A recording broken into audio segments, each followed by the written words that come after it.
Yo, what's good? What's good? What's good? It's your man, 100 Grand Ross with The Rock Never Stops. We got these Orlando Magic boys. We got these Orlando Magic. Detroit Pistons have a chance to bounce back. Will they? Do they? Tonight against the Orlando Magic. We will find out sooner than later. I want to dive into that in this video. I think that one of the most powerful tools, just in life, period, is failure. Is failure. Is struggling to achieve a purpose. And sometimes those failures have to mount. Sometimes those failures come in a moment and they immediately draw our attention towards something that grabs our attention. I said at the beginning of this week, this was going to be a tough week. This was going to be the Detroit Pistons going up against three teams: the Boston Celtics, the Orlando Magic, and the Miami Heat, that are all playing really good basketball. And we were going to be tested. We were going to be tested. So far, we have been. We're 1-1 this week. We squeaked past Indiana. It wasn't a pretty win. And then we get got by the red hot shooting Boston Celtics. We shoot ourselves in the foot in some ways. Lose a little bit of focus. And next thing you know, we lost the game.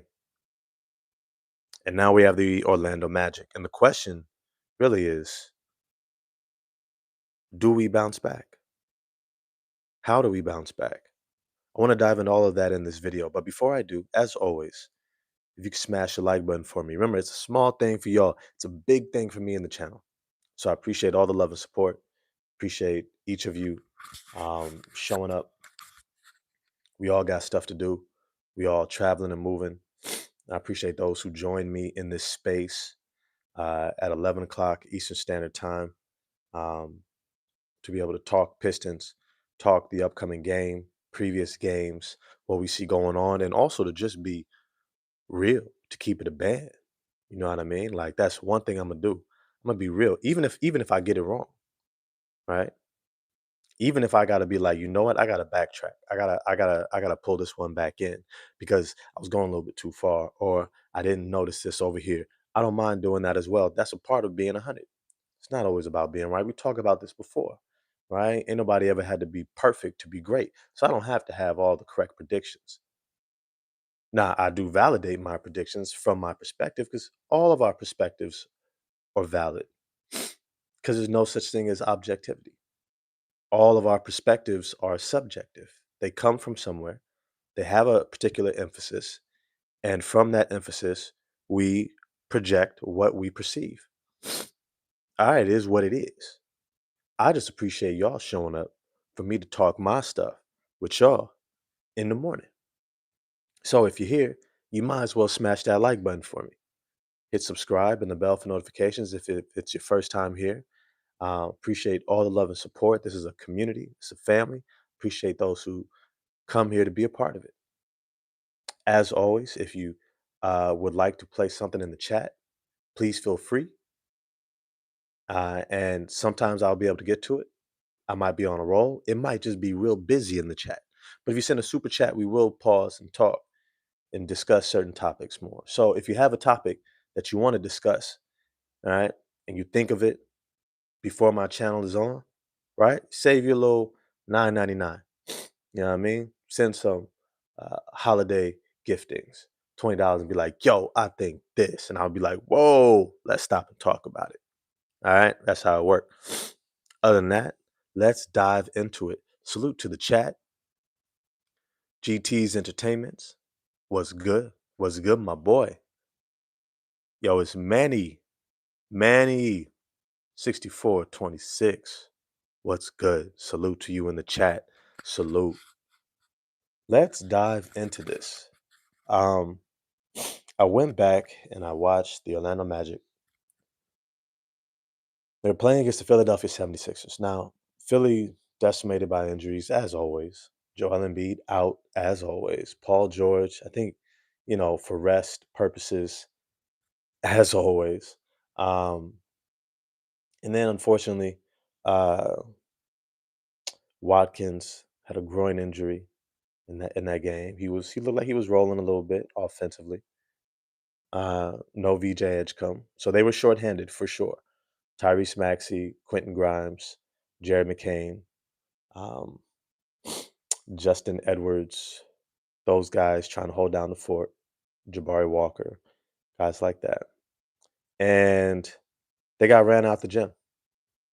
The Philadelphia 76ers got ran out the gym by the Orlando Magic. And I would say it wasn't in the same manner as the Detroit Pistons lost to the Boston Celtics, but Orlando got hot. And they've been getting hot over the past few games. With Paolo Banchero, there's a real discussion. Are they better without him? I would say affirm no. You're always better with more talent, period. And a talent like Paolo Banchero is just above and beyond. And at the same time, it cannot be overlooked how they have found a rhythm without him. And that rhythm has allowed them to compete, especially on the offensive end. They've been able to solve a lot of their pace problems. And clearly, within that pace, they've been able to get up more shots, more threes, increase the tempo, create easier opportunities, not have to run as many sets. Desmond Bain has found his footing. And most importantly, a young man by the name of Anthony Black, who I am a fan of.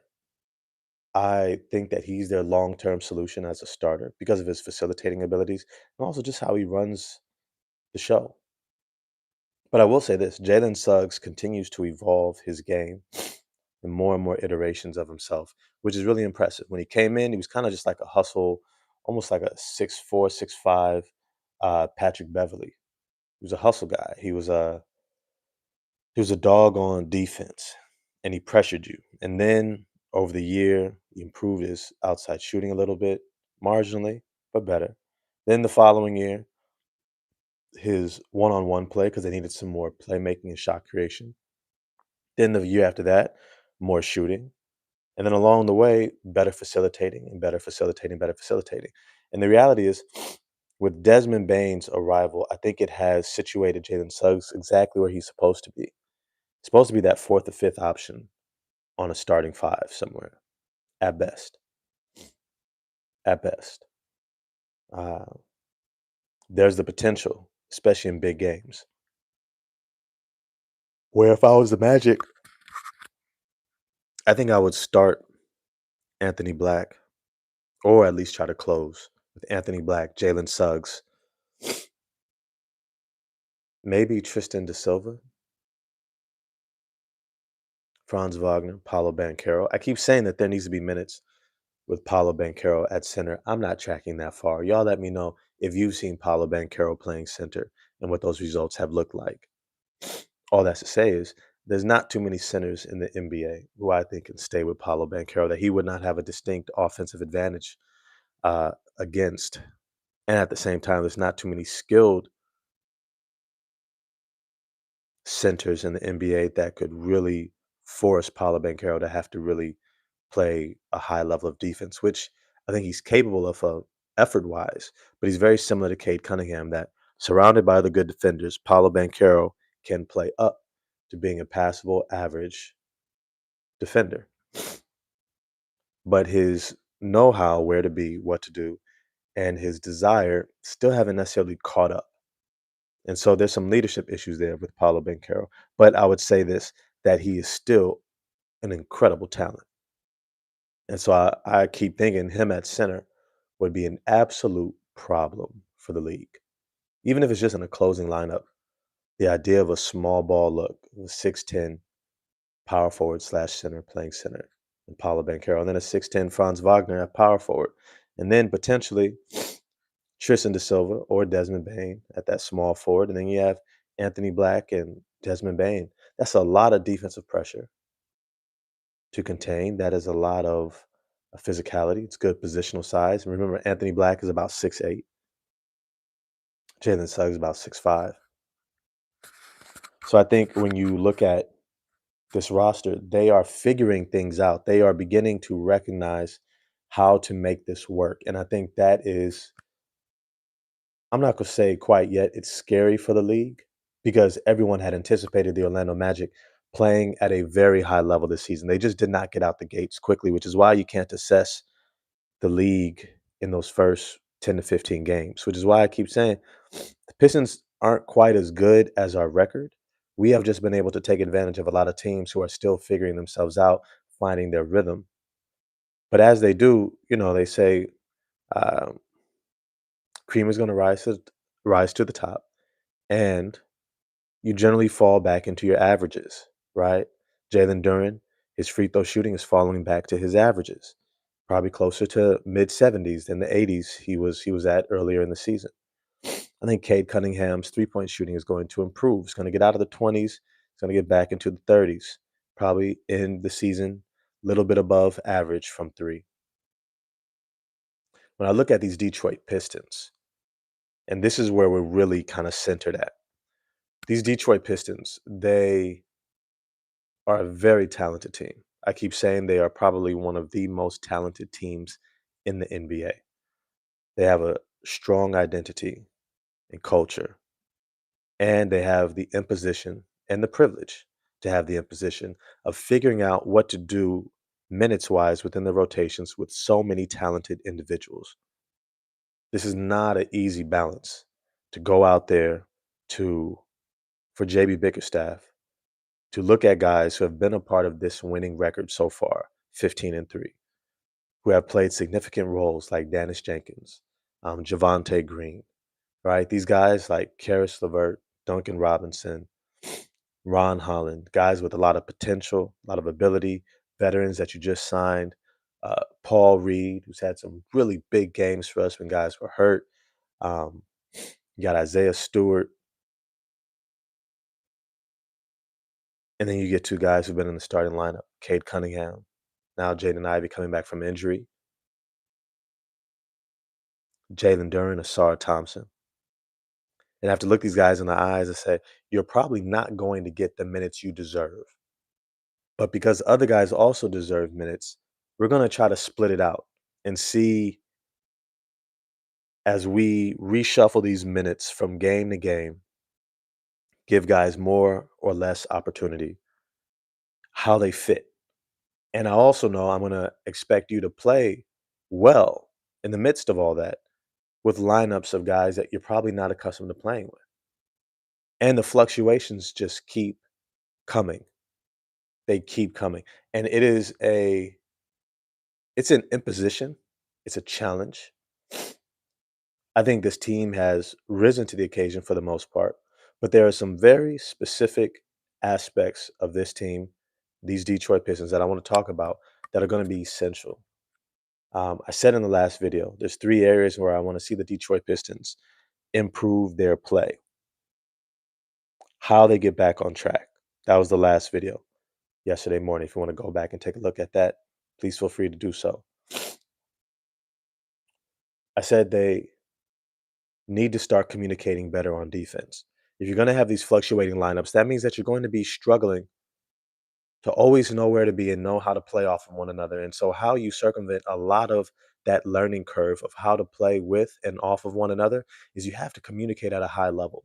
You have to talk. You have to say, hey, watch a six. Your guys backdoor cut you from behind. There's a screen coming, left, right. Switch that, switch that. I'm up, I'm up. Hedging, hedging. Get through that. Get through that. Basic communication, but it needs to be happening on an ongoing, constant basis. You need to be talking nonstop because you can't take moments for granted that the other guy sees, the other guy recognizes, your teammate understands, assuming that they see it the way that you do. Remember, I just said earlier, we all see our world differently, and that's okay. We all still belong on the court.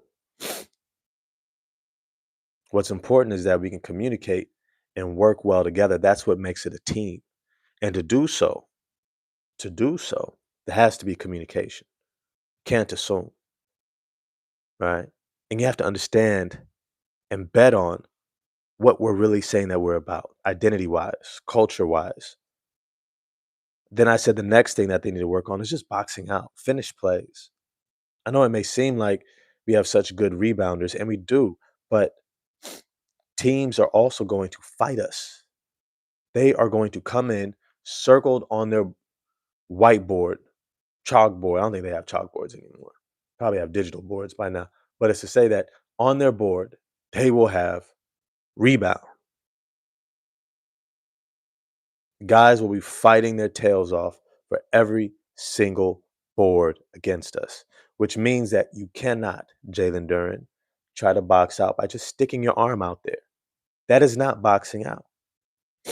It's funny because it wasn't until I was playing community college that I learned all the details that are involved in boxing out. And then when I coached at the same community college later, a few years later, I would have to teach it and recognize that it is a set of motor skills of tracking a ball, seeing the shot go up, and then unconsciously, without thinking about it, because it's split seconds. If you hesitate, your offensive player is going to make their move.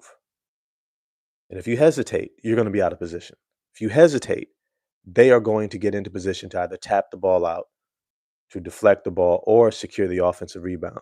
You have to immediately, unconsciously, automatically step into your man that you're guarding who's on offense, step into them, going towards them, not even looking at the ball yet, placing a hand inside their chest. This is how we were taught. Shoulder to the chest, right in here, right in the torso. Make contact. Once your hand makes contact, pushing them back, so it allows you to have feel. You're going to turn this forearm. You're going to turn, put the forearm into them. Then you're going to step with your lead foot right between their legs. And as you rotate your hips, put your hip, you're going to sit it right in their lap, right on their thigh. And then you're going to rotate out, arms out, getting big, and you're going to push them back. Getting big allows them to not have the ability to try to swim on either side of you laterally. But because you've already pushed them back and broken their momentum, you have now been able to successfully prevent them from moving forward towards the ball to get into position. Now they're just trying to get around you. And once you're in position, you have the ability to hold them for 1 to 2 seconds. Now, how we were taught is the ball never hits the floor. The ball never hits the floor. So as soon as we turn, we're immediately locating and we have to react. Right. So these are all automatic things. These are things that I've noticed for a lot of the Pistons, they just are not doing. And I understand it. If you're 6'10" in high school, if you're built the way Jalen Duren is built, if you're 6'7" with a 7-foot wingspan of Sarah Thompson or Cade Cunningham, right? If you are uh, these extreme athletes like Ron Holland, you may not have needed to box out for almost your entire life playing basketball. You've been able to just face the basket, track the ball, and out jump, outreach, maybe even just out hustle and get the ball and rebound at a high level. And you have perceived that as rebounding. And now all of a sudden, you're in the NBA and it still works. As a rookie, as a sophomore, just effort. But I keep saying that there's a big difference between being the team that everyone is hunting and looking up at, which we currently still are, 15-3, that everyone in your conference is looking up at, the majority of the NBA is looking up at, versus being at the bottom and the one hunting. It's a big difference. So now on that scouting report, now on that whiteboard or that digital board, when they have rebounding and it's circled and it's underlined and they're looking at Duran and they've got Sar and they've got Cade and they've got Tobias Harris, they got these guys circled. You know what they're looking at? You can get offensive rebounds against Jalen Duran. He does not box out. You can get into position against Asar Thompson and Cade Cunningham. They lose track of their man. Sometimes, and maybe this is just what I'm predisposed to because this was my role when I was coaching. It wasn't just the developmental coach, right? But it was also creating scouting reports. It was also being able to scout your own team, your own selves. What is my scouting report? What would other teams know that they can do to take advantage of my game, of what I'm bringing to the table? So the second thing I wanted to see the Detroit Pistons is rebound and box out. The last thing was head coach JB Bickerstaff. I wanted to see him double down on Pistons basketball, which is toughness and defense and selfless team play. The reality is I think this team needs a glue guy. As much as we need Cade to score and Ivy to score because our offensive efficiency is not really that high, most of our offensive efficiency comes through our transition offense, getting stops, getting steals, rebounds, and getting out in transition. That's where the majority of our efficiency comes from, and offensive rebounding, kicking out for wide open shots or finishing around the rim, not necessarily half court execution. So for us to make sure that we're generating these turnovers, we have to make sure that we have strong defenders on the court. And I've said this over and over. Our plus defenders, that means our above average defenders. There's only about 5 of us. There's only about 5 on the team. We have 2 elite defenders, Sarah Thompson and Isaiah Stewart. And even they're still learning. But for the most part, those are our elite defenders. Those are our, if those guys are guarding you, hey, your best bet is just to pass that rock, give it to somebody else. But then we have other guys who play really strong defense. They move their feet, they're in position, they communicate, they have the heart and the hustle. They also have the mental know-how. They communicate well. Um, they know how to rotate. They know where to be. And those guys are guys like Javonte Green, Paul Reed, and Dennis Jenkins. Notice those 3 of the 5 above average defenders are currently on the fringe, if not out of our rotation.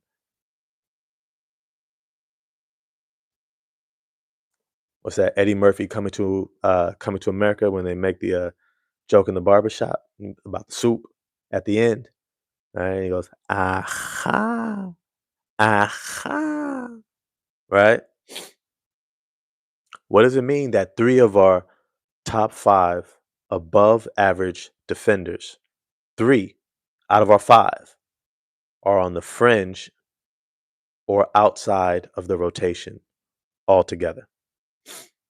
Paul Reed outside of the rotation. Javonte Green, Dennis Jenkins at the fringes of our rotation. Dennis Jenkins and Javonte Green only getting about 8 to 9 minutes each. Paul Reed out of the rotation. So we're really leaning heavily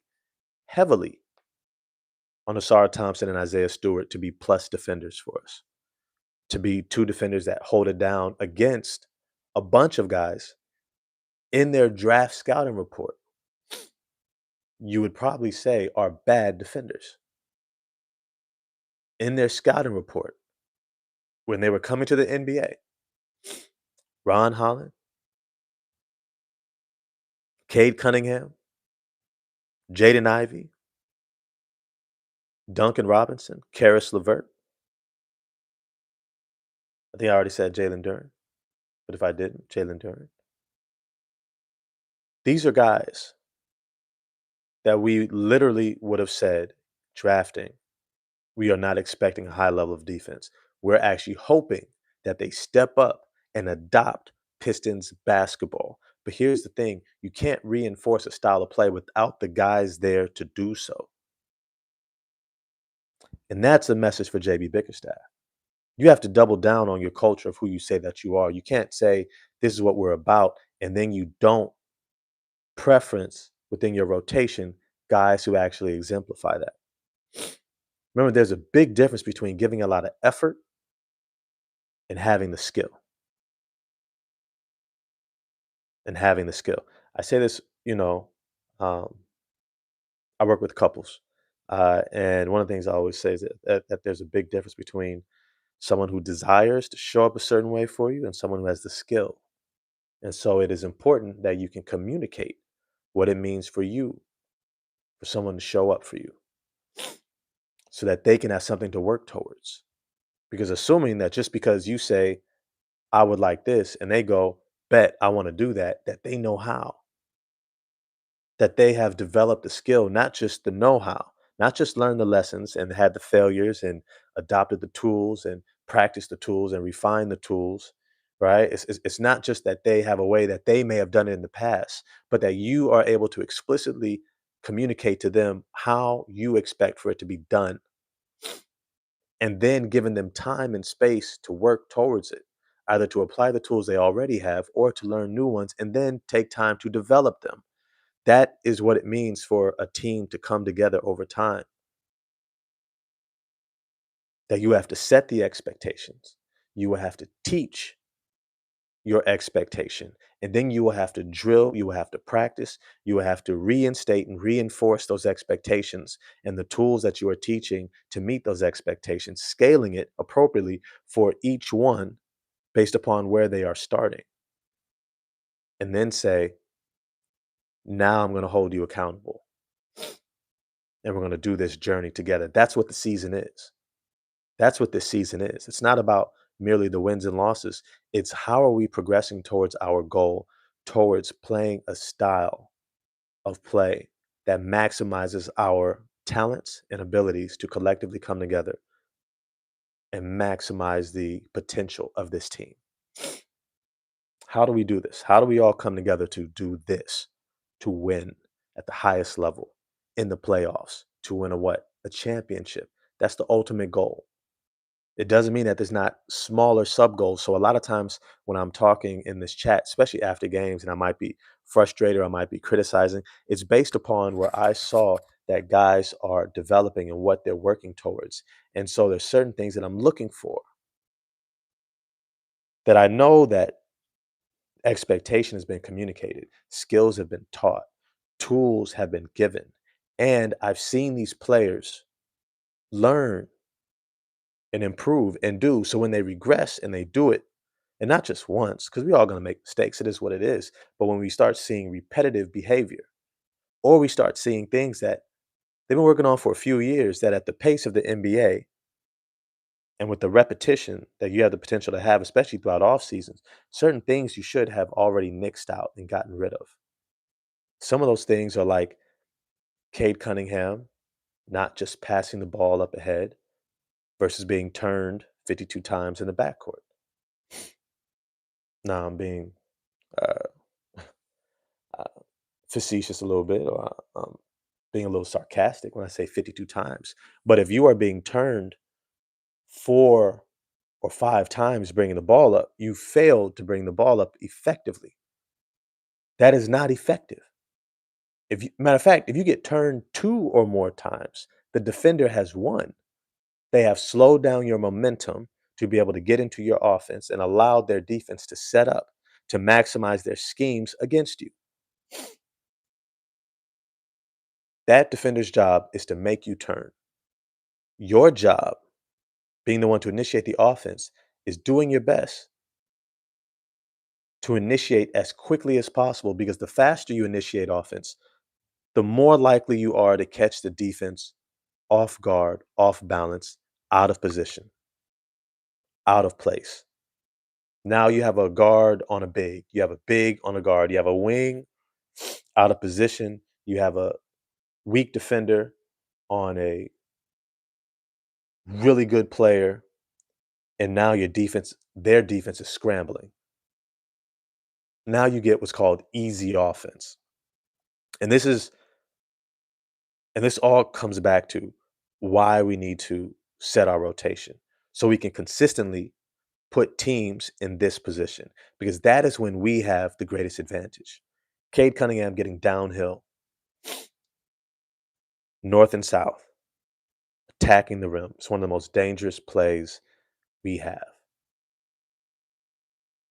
But if he's getting turned three, four, 5 times, plays right into the defense's hands. And then when he picks up the ball right past half court and tries to initiate offense from around the circle, well, plays even further into the defensive hands. And it puts us at a distinct disadvantage because Cade is not effective from that area. In fact, that is one of his highest turnover prone areas. In fact, that's one of his two most turnover prone spaces. And it has been over the past few years, which is why the expectation becomes Cade Cunningham, we expect you to learn yourself, accepting the areas where you are improving. Just because you have the ability to do something doesn't mean that you do everything at the highest level to be maximally efficient. Remember, what you got away with at Oklahoma State, what you got away with as a rookie, sophomore year where you were hurt, coming back in your junior year, you know, your fourth year last season, what you got away with when teams were not checking for you, where there was no real scouting report, where nobody really cared, is not what you're going to be able to get away with now when everyone's looking up at you and your name is at the top of their scouting report. Now they can't wait for you to get tired because they know when you get tired, you start becoming heliocentric. And the less you play within the offensive flow, the more likely you are to turn the ball over. And you know when they can get that steal? Digging in on you as you're over dribbling, not dribbling. You have a damn good handle, but you have a tendency to start dribbling the air out of the ball because you have so many moves, you have the footwork, you've worked on your game, you're developing. But what you haven't learned to do is to position yourself in your best potential area of attack to maximize your ability. You have not learned to sacrifice the fringes of your game for the benefit of the team. And this is a maturity aspect. You're in year 5. So you should have seen your own scouting report by now. You should understand fully how teams are preparing for you.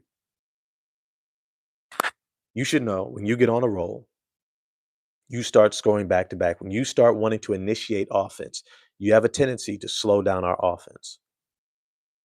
Yes, you're one of the better playmaking guards in the league, if not one of the best. You're also one of the more turnover prone playmaking guards, high volume guards in the league. You have a tendency to force things.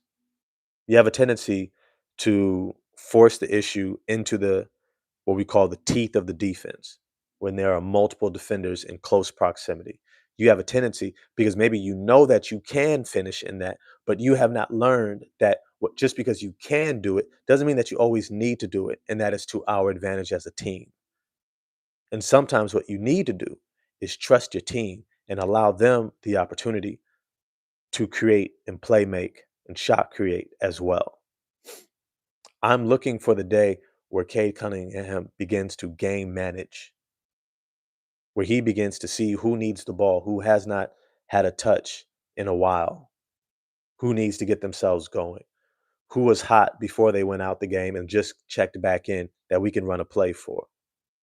Shoot, I would love to start seeing Cade Cunningham call plays, initiate certain looks, tell certain guys go away to the weak side and uh, Duran drop down to the dunker spot. Isaiah Stewart come up. We're gonna run pick and pop.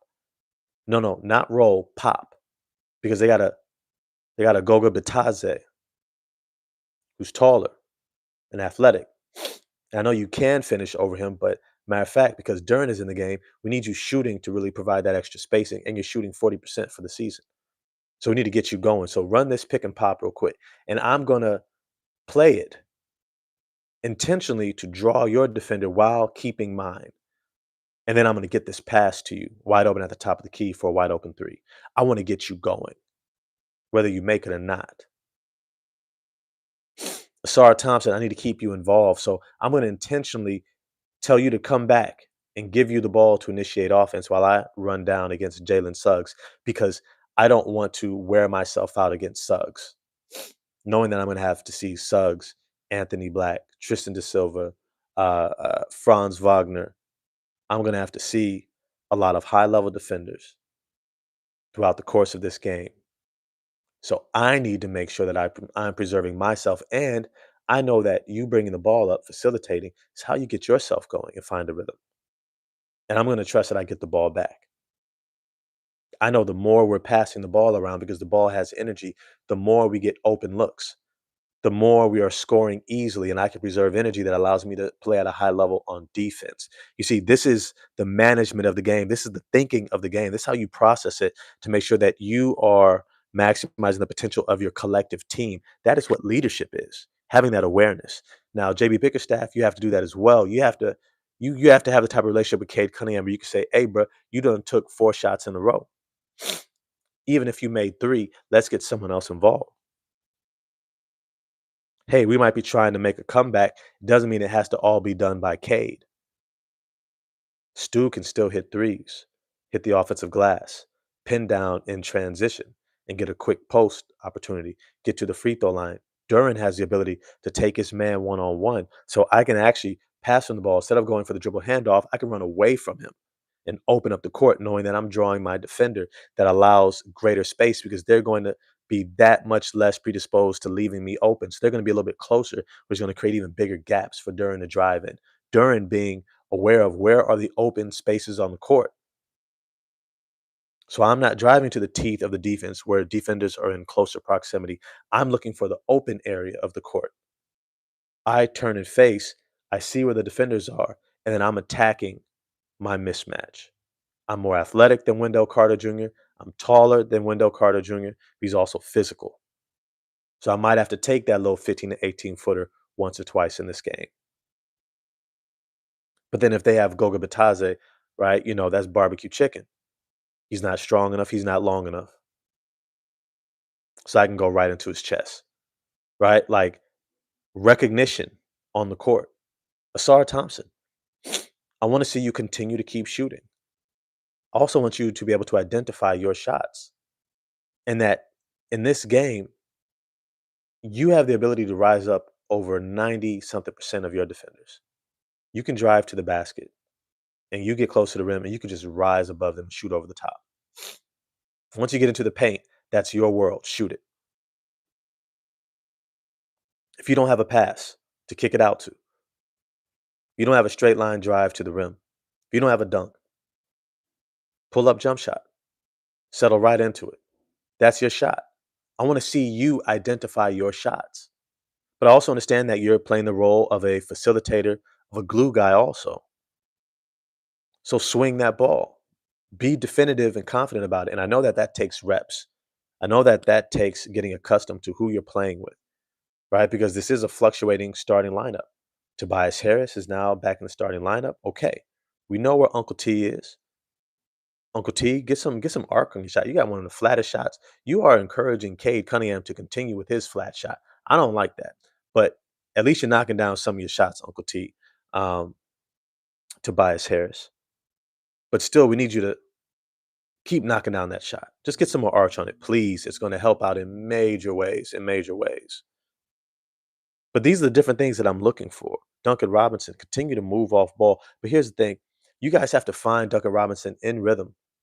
Because when he plays with Dennis Jenkins finds him in rhythm. Asar Thompson finds him in rhythm. Some of y'all, Cade, Duran, you're like hesitating. And that little hesitation is the difference between catching the ball wide open coming off of a screen versus that defender having that extra second to get through the screen and cut him off again. And so now he's shooting with the defender in his face instead of trailing, right? Now he's got to put the ball on the floor and try to get to the rim because that defender's already there in position. And it's going to be harder against the Magic, who have more defensive personnel than the majority of teams that we have faced in the past. So there is a trickle effect. There is a downward snowball effect of these little things that we do, whether it's boxing out and rebounding, communication on defense, whether it's maintaining rotations, JB Bickerstaff, that reinforce our culture and style of play that maximize our potential to win as a team. And that means for me, at least what I have determined, that is leaning into your above average defenders and sandwiching them around your high level offensive players. Your high level offensive players, guys who can create their own shot, can score consistently at volume, get over 20 plus points per game. That's going to be Cade. That's going to be Ivy. That's going to be Durant. Those are your main three when it comes to scoring over 20 points per game.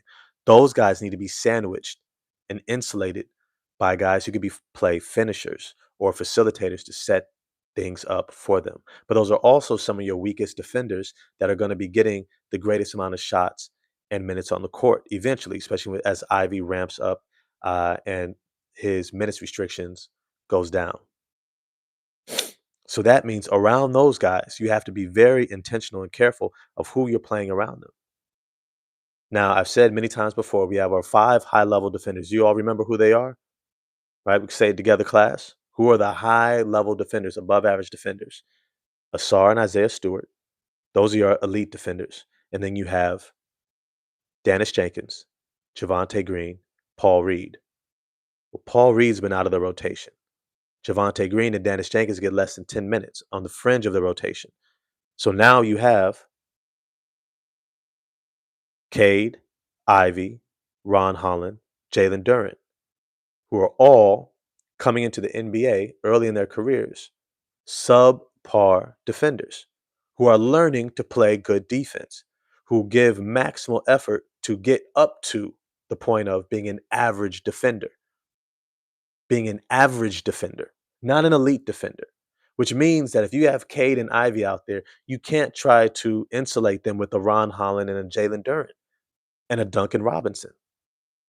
Look, I've said many times, Duncan Robinson and Tobias Harris are not plus defenders. They are average defenders, but they are solid defenders. They do little things that do help your defense, like communicate. They're consistently in the right position, right? They do these little things. But here's the thing. Here's the thing. Here's your blanket. Let me. Here's the thing. Even as they fight to be in the right positions, they're not necessarily getting us defensive stops. They're not exactly playing at the level that allows you to be able to say, oh, they're going to be the ones who can hold down the fort against the other team's best defenders. That's not what they're going to do. That's not what they're going to do. So you cannot count on them to insulate Jalen Duren, Cade Cunningham, Jaden Ivey. So you have to have not only at least one of your elite defenders in Tobias Harris and Isaiah Stewart, but you're also going to need to make sure that you're insulating those rotations with guys like Dennis Jenkins and Javante Green, and maybe even a Paul Reed. We need to see more minutes with Cade, Ivy, Asar, Stu, Durant, because that is your potential long-term rotation. The more minutes you can find for them together, the better. Which is why I was an advocate for just starting with Jaden Ivey. Just, hey, it is what it is. We're going to have to figure it out no matter what, anyhow. Why not start now? I'd rather see losses accumulate because we're figuring out that rotation than them accumulate because guys are still getting used to positions that they haven't been in before and they aren't really suited for, like Ivy coming off the bench. That's not necessarily where he's best suited because he's too talented and he impacts the game too much to bring him off the bench. And he still needs to figure out playing off a Cade where he's not the center of the entire offense. At the same time, we also need Cade to set a better example of Ivy to not hijack the offense because against the Boston Celtics, both Cade and Ivy hijacked the offense. Unfortunately, Karis LeVert also thought he was in that circle. He was in there, he was out there looking around at them like, yeah, guys, we all in this together, right? We the scorers that gonna have to carry this team, right? It's us, right? And he's looking around, and for some reason, neither Cade nor Ivy looked at him and was like, nah, bro, you ain't in this. You are a complimentary role player. You are not a future all-star. You are a complimentary role player. You're not a part of the core. And it's not a diss. It's not a cut to Karis LeVert. It's leadership. Because if Karis LeVert is hijacking your offense is gonna suck. He has to play within the flow. There is a reason why he has been a journeyman throughout his career. Throughout his career, there is a reason. And that reason is because he's a really good offensive player who does not do a good job of playing high enough level defense to validate being a starter, despite his really good positional size. And, and, Shasha, mommy, I know, turn it down. Figure it out, mommy. Figure it out, kiddo. Either way, Karis LeVert, y'all know how I feel about him. I love him to death, but I love him like a teacher loves your kid who acts up in class. Oh, I love you, kid. Oh, great. Get on my nerves though. I be wanting to snatch him. Doing too much. Need to chill out. You better talk to him. But I love him though. That's how I love Karis LeVert. Somebody got to talk to him. You're a role player out there, bro. You're not here to carry the offense. You're not him. And I think that that's something that JB Bickerstaff needs to reinforce. That Karis LeVert is always playing with a him. Karis LeVert should always be playing with somebody that he needs to defer to. Whether it's Duran, whether it's Cade, whether it's Ivy, he needs to play off of those guys. I get it. We want him to come in and make an impact immediately offensively. That's where he is most impactful. But if he starts hijacking, what do I mean by hijacking?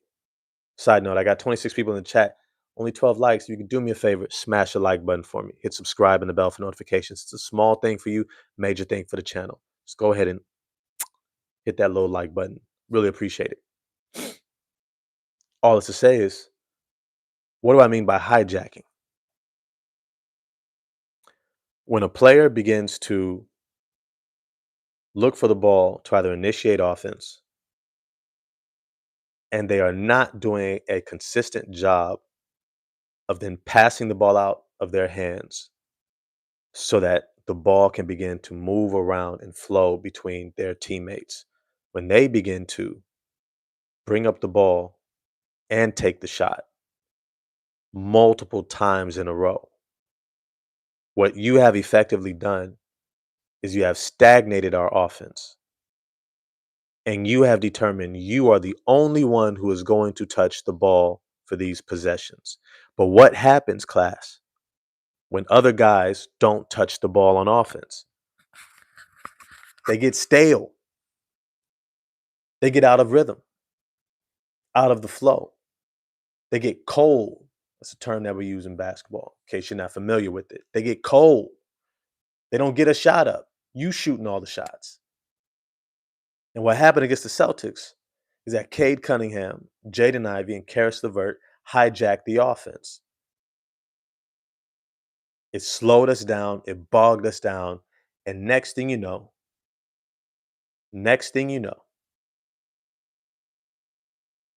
Boston starts getting the ball off the rim from turnovers because Cade gets tired. And then now they're running it back down our throats. They're putting us in the bad situations. They're keeping us off balance defensively. Not to mention, we had some rotations against the Celtics that were really suspect. What in the world are we doing with lineups with no elite defender? No Asar, no Stu, no Dennis, no Javante. There should never be a lineup like that. In fact, we should have at least two above average strong defenders on the court at all times. At all times. If we're really JB Bickerstaff, if your identity really is defense, if that's really what you're about, because you have to reinforce that through your rotations. Everyone knows who the high level defenders are. Everyone knows. That's not a surprise. There should be games where you have to answer questions why Karis LeVert's only getting 7, 8 minutes. Not your best defenders. Not Dennis and Javante. Right? Those are the questions I want answered. Why Duncan Robinson's only getting 15 to 20 minutes? Such a high level shooter. I know, we really love him out there. But we looked at the matchups. We wanted to make sure that we could contain certain guys on the perimeter, and we just thought we needed a little bit more length, a little bit more athleticism on the perimeter, guys who can make some more plays on the perimeter, on the interior. Um, why did you go with the double big lineup? Orlando has a lot of size. They could hit the glass tough. They wanted to make sure that we had Stu out there to insulate Duran, to take the harder matchup coverage wise and still be able to defend the rim while he cleans up the boards. Right. We just want to make sure we had some more balance out there. Right. I want to hear those explanations because that tells me that what you're putting first is defense. And then you're figuring out the offense. Here's the reality. Even if you play more higher end offensive players collectively together, it doesn't mean that we have a better offense. And when I say a better offense, I mean better than the other team to keep pace. You can put out there all offensive players who can shoot the ball. Let's say you want to go Jalen Duren, hold down the middle. You go Duncan Robinson, Karis LeVert, Cade Cunningham, and let's say you want to go, I don't know, Jaden Ivey, right? So you got Duren, you got D Rob, you got Karis, you got Cade, and then now you got Ivy. You put that five out there, especially the way Cade, Ivy, and Karras hijack offense. Is your offensive efficiency all of a sudden now through the roof? No, it's not. It's not. You're not all of a sudden at a top five offensive efficiency in the NBA, and now you're blowing teams out because you put in this magical unit of highly skilled offensive players who can really shoot the ball at a high level. That's not the case. That's not the case. So if they are not performing at this absurdly high offensive efficiency level, then why are you sacrificing our identity of defense in order to group them together? That to me is where I would get frustrated. That is when you'll see me, ah, I need to get up and go do something else. I gotta go make some food. I gotta go do some dishes, pause the game. I'm gonna come back to it, take a deep breath because I don't want to lose my cool. I don't lose my cool just because I'm seeing rotations that I don't think really should ever be there. Look, JB Biggerstaff, you're a good coach. I trust you, what you're doing. Doesn't mean I don't critique, right? Remember that you don't have to be perfect to be great. I don't have to only shower you with praises and only say positive things in order to be a fan of yours. I just have to make sure I have some balance. I'll take that. I can use some better balance. But there's also some things that I want to see that are just going to irk me. They're just going to irk me, bro. They're just going to irk me. Our guys, our scorers have to get off the ball, especially early in our offense. They have to trust that the ball will find them. In fact, they have to understand and trust that when the ball finds them within the flow, they have a greater advantage over scoring as the defense because it's in rotation rather than bringing it down the court with the full defensive setup with all eyes on them. I get what you can do, but what is best for the team? What maximizes your efficiency? Now, as always, there are some things that I think we're all still looking for in this game. We're all still looking at Jaden Ivey ramping up. That's a big deal. It is a big deal, Jaden Ivey ramping up, because what we're looking for, what we are looking for is Jaden Ivey to find his footing. And I think it's, man, it's pretty diabolical that um, Jaden Ivey returns against the Bucks and Cole Anthony. And then only a few games later, um, he's got the Orlando Magic where he injured himself. Not injured himself, was injured. So I guess he's working through demons early. All it's to say is we're still looking at how Ivy is going to respond. If I'm honest, I think we can all see Jaden Ivey is not quite as confident in his explosiveness and exploding at the rim. Now, for most players, when they come back from a major injury, it's not the year that they come back that they're really back. It's usually the following year. The following year is when they have that full confidence in their bodies because you understand that injuries happen, right? Knock on wood, right? Injuries happen.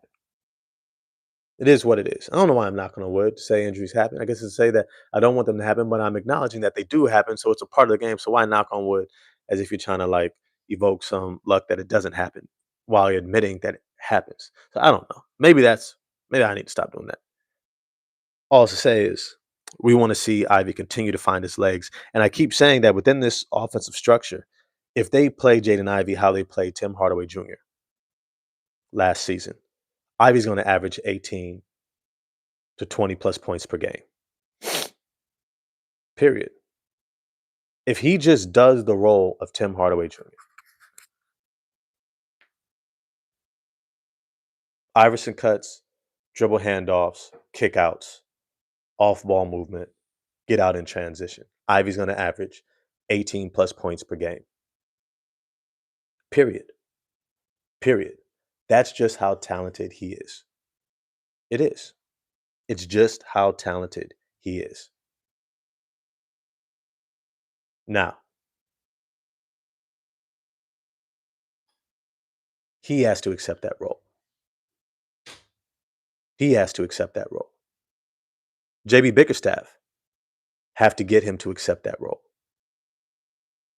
He doesn't need to be out there hijacking an offense. And if I'm honest with you, I'm not mad that he attempts to. But he also has to understand his bread and butter. His bread and butter. Each of these guys, each of these talents has a fundamental part of themselves where it's the most natural style of play they can have to effect the game to win. And each of them have to know that during rebounding, interior finishing, screen setting. Um, Sar Thompson on ball and help defense and rebounding, getting out in transition, right? Ivy, transition offense, um, shooting from the outside. Cade Cunningham, slashing, getting downhill to the rim, posting up while also rebounding. Um, Maybe some playmaking, right? All these guys have things they could do at their core. But then they also have auxiliary skills that they've developed, right? So Cade can hit really tough threes. Dope. Is that the core of who you are? No. So if you are not in a rhythm, if you are not hot on heater, you shouldn't be taking those shots. You should play into the strengths of the team.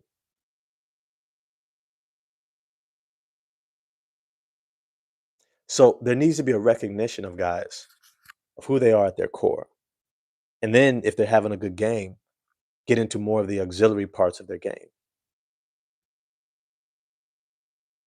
Jaden Ivey, I don't mind you attempting to take over a game, but we have to understand how you best take over the game is by getting downhill, collapsing the defense, and playmaking out of slashing to the basket with your speed, quickness, athleticism, explosiveness. Even if you can't explode vertically, your quick first step and speed getting to the paint is like none other. It's very much so Russell Westbrookish. You should be looking to get downhill as much as possible. And then from there, moving without the ball, rotating on the perimeter, looking for kickouts, especially off of offensive rebounds, getting out in transition. And as you get yourself going, now you start getting into more of your snatch back threes, maybe a little mid range game, right? That's how you build. That's how you build momentum. Get to the free throw line a few times. That's how you build the necessary momentum that allows you to play at a high level consistently. You have to know yourself. And that's what I'm looking for. That's what I'm looking for in these games. So against the Orlando Magic tonight, It is not going to be an easy game. Uh, can somebody let me know in the chat? Do we play at home or are we playing away? Because that's definitely going to make a difference. I think in Detroit we play a little bit better. On the road, especially for a team like the Magic, they're going to play a little bit better because I think a lot of their auxiliary pieces are going to shoot better at home, like Anthony Black. Uh, what's his name? Jet Howard. I think these guys are going to play better and shoot better if they're playing at home, which we have to be aware of. We can't let them get rolling, which means we have to play more solid perimeter defenders like Dennis and Javante. Keep saying that, especially as Ivy's minutes ramp up, where we want him taking more of the shots and Karras less of the shots. And remember, Dennis is still shooting 47% from the 3-point line. So if he's shooting 47% from the 3-point line, and we know that Ivy can shoot threes as well, and Stu can shoot threes as well, we still have this all the spacing we need. Guys just have to be in position and take those shots, which is like a major part of the offense that I'm also looking for. I also say many times it's better to miss a good shot than to take and make bad shots. And when I say better, I mean for the overall long-term outlook of the team, that you want to normalize taking good shots that are created within the flow of the offense, that reinforces the offensive scheme of your team because everyone is in position and they practice to be in position based upon the scheme that you've practiced. If you start taking shots outside of the scheme, guys don't know how to play off of that. And so their ability to play together is weakened. It lessens. And so taking the right shots is just as important as making the shot. But making bad shots, meaning shots outside of the flow when you're hijacking, high degree of difficulty when it's unnecessary, right? Forcing shots between the teeth of the defense, taking tough shots, shots that are not created through your offensive scheme when it's unnecessary, meaning higher in the shot clock, when you still got 8, 9, 10, 12 seconds to go and you're forcing a shot into low percentage areas, that is not effective. That is not what this system is built or set up for to create. It is meant to create open looks, and it does. And that's the thing that's challenging at times because JB Bickerstaff's schemes work.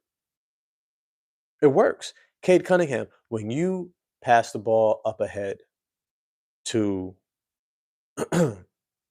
either Asar, to Duncan, to Duran, you let someone else initiate offense because Jalen Suggs, which he will, is going to try to guard you out all 94 feet. Anthony Black's going to try to guard you 94 feet and turn you at least 3 or more times, right? If they've turned you 2 to 3 or 4 times, especially, they have won that possession.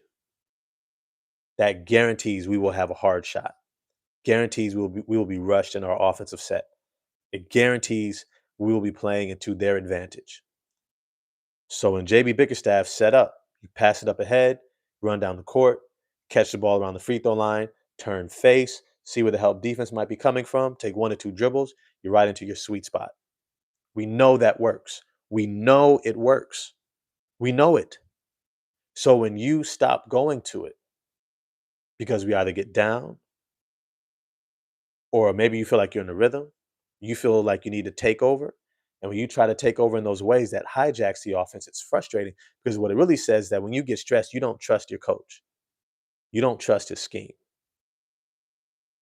You don't trust the system. You don't trust your teammates. You don't trust that Asar can initiate offense. You don't trust that someone else can get you the ball. That's a chemistry issue. So you can say, we can talk all we want about how much these guys like each other, but it shows up in the moments of stress.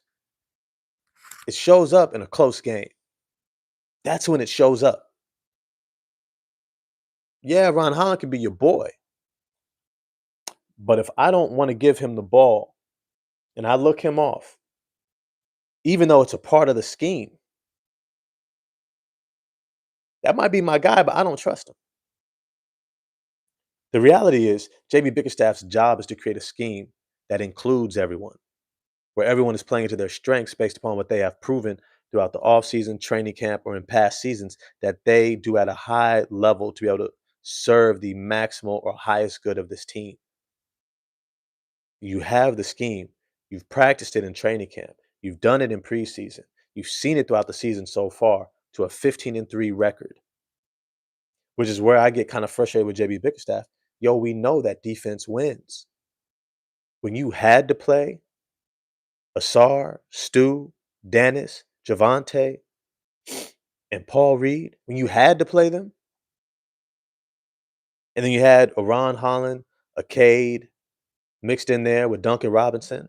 So you had the majority of your rotation was high level defenders, above average defenders. And then those hustle guys, Cade, Asar, D Rob, Duncan Robinson, those guys are now insulated. All of a sudden, we're getting turnovers after turnover. We're getting out in transition, getting easy buckets. We're running up the game on teams.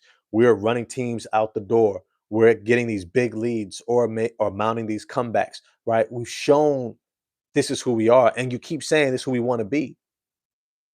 Why are we not doubling down on it?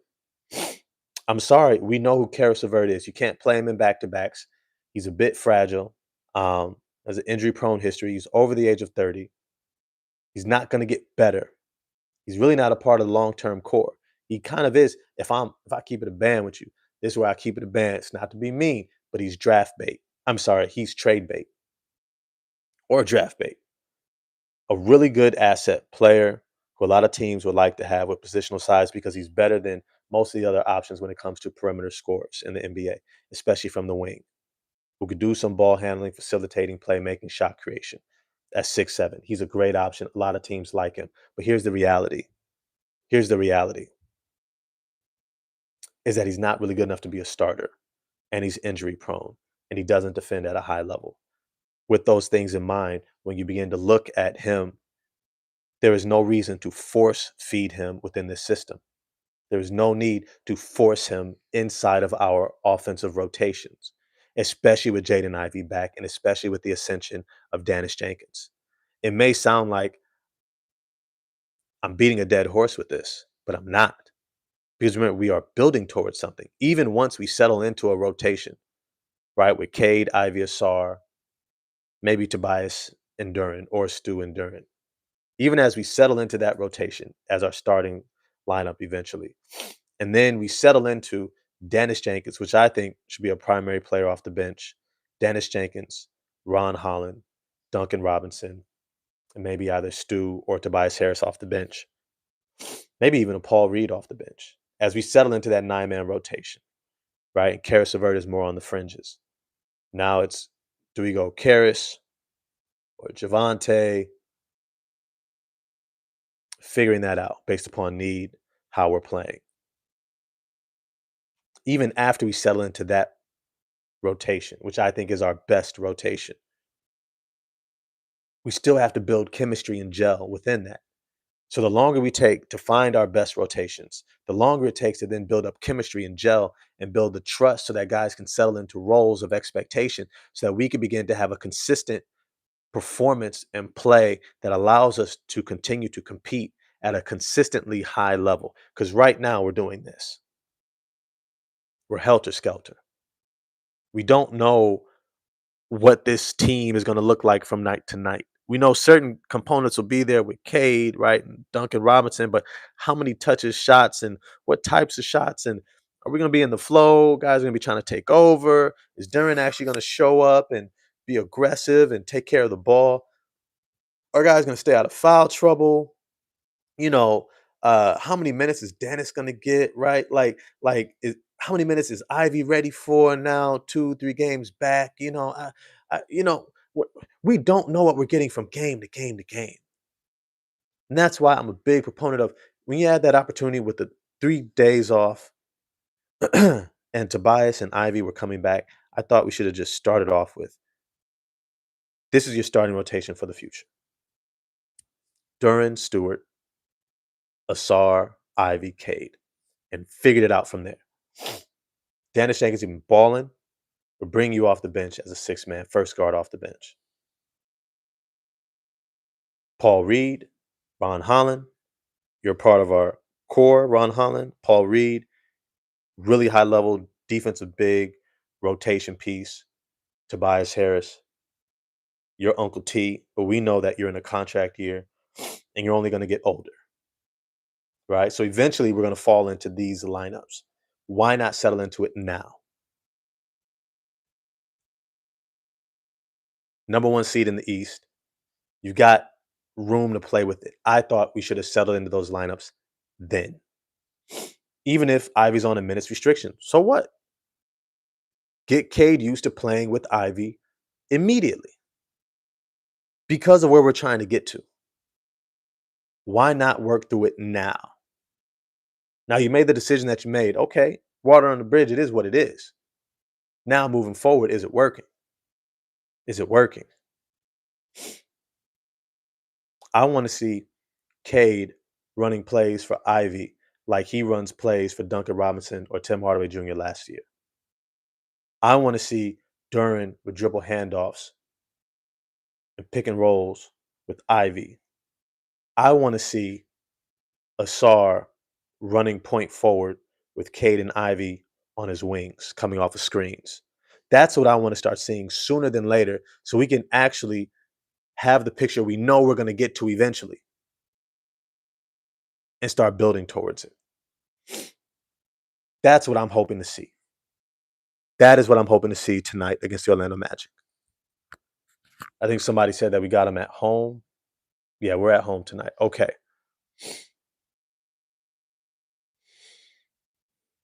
Let's see it. Let's see it. I'm going to be watching. I'm going to be watching. As always, I'm going to get back, after the game. I think I do have some meetings this evening. Let's see. At 1 o'clock and at 3 o'clock. I should be Gucci. I should be good. But then I got a show I'm trying to go to at 7. Um, yeah, I'll be on. I mean, I should be on after the game. I should be on after the game. I think it's at 8 o'clock Eastern Standard Time. Is it at 8 or 9 Eastern Standard Time? Somebody let me know in the chat. Because I should be on afterwards. I should be on afterwards. Yeah. So I think I'm gonna close it there. Appreciate everybody who's been here in the chat. If you can, we got 28 people in the chat, only 14 likes. If you could do me a favor, smash the like button for me. And remember, it's a small thing for you. It's a big thing for me and the channel. Do appreciate the love and support of this community. Um, so definitely share the video, like, subscribe, hit the bell for notifications. That's 7:30 Eastern. Okay, so it starts at 4:30. That's right after my session at 3. Okay, cool. That should work out. Let me say this. I always like to give a little word of the day. Just a little some, just a little some, just a little some. Um, I think I've kind of been on this tip. No one has ever had to be perfect to be great. And what does it mean to embrace your greatness, to embrace your areas of need, of growth, of strengths, but also communication. Communication is a huge key in relationships and just in life. A lot of times when you're communicating with others, you're also communicating to yourself. And it's important that you have the comfort level within yourself, the self confidence, all right, to be able to communicate openly and honestly to others where you're at. And a lot of times, a lot of us hide our reality for fear of others. But that points to an insecurity, right? That points to an insecurity. Well, somebody might say something. Okay, so what if they do? What if they say something mean and hurtful? What if they do? What does that now mean to you?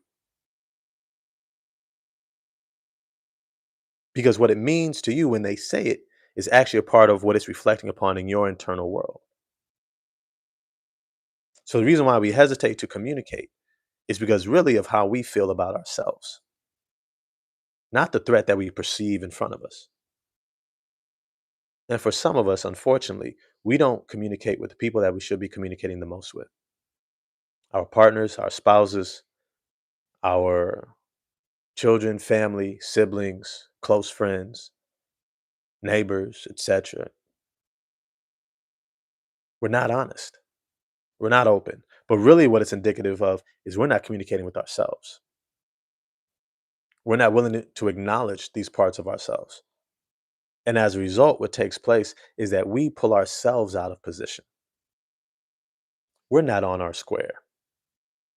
We're not, because we haven't accepted even what our square is. I think we talked about before trusting yourself. What does it mean to trust yourself and you don't even trust the person that you chose as your life partner to be honest and transparent with them? Says more about you. You don't marry this person, you don't been with this person for years, you got kids with them, you've been doing life with them, and you don't even trust them. That means you don't trust yourself because you chose them. Remember, choosing somebody doesn't mean that they're going to be perfect, right? No one has ever had to be perfect to be great. You chose a great person that still is gonna have flaws, has flaws, shortcomings, insecurities, uncertainties, just like you do. But when you're transparent, when you're honest, when you're open, when you communicate, you can actually operate in your square of your reality. Hey, I ain't got it. I might come up short this week. I'm a little tired and frustrated, disappointed, feeling down. This season makes me feel like this. I was really hoping we could have done that. I get you want to do this and I want to support you. And I also want this. And it seems like it conflicts. How do we make this work? Right? Communication is key. That's how teams function at a high level. That's how couples, that's how families, that's how communities function at a high level. But it really starts with how you feel about yourself. Because if you don't like what's inside of you, you're not going to communicate what's inside. You're not going to have transparency and honesty. You're not going to be forthcoming. You're not going to allow someone to see you where you're actually at to actually support you and work off of you based upon that reality. You keep trying to act like you're Superman and got it all together. And then the other person, now you're upset that they're showing disappointment. And so you hide from them even more because you know that you're not Superman and you know that you ain't got it 100%. You on the date quiet and stiff because you really couldn't afford to go out tonight in the first place. If we're honest, we keep it a band. How many of us do that? Oh yeah, we can go out. What you trying to get? What you trying to get? Are you trying to go there? Oh, okay, yeah. We should be able to do that. We out here calculating, robbing from Peter to pay Paul. Pull it back. How much it gonna cost? Okay, maybe I'll just go with a small sandwich, maybe a little salad. Maybe okay, I'll take it out of my grocery shopping bill. I don't really need that much gas. You know what I'm saying? It's like we doing all this stuff. We doing all this stuff because we're not being honest. And then all of a sudden, we are in our own head. Now all of a sudden, we are not doing what we're supposed to be doing. Shot. Come on now. So these are things that we have to learn to do. If we're going to be good teammates, if we're going to be good in our partnerships, we're going to be good in life. We got to trust ourselves enough to communicate. So I just want to leave that for you as the word of the day. Y'all have an amazing day. Appreciate all of y'all. If you haven't already, smash the like button for me. Hit subscribe and the bell for notifications. And I'm gonna get at y'all after the game. Let's go Pistons. We got the Magic tonight. Let's see what it do.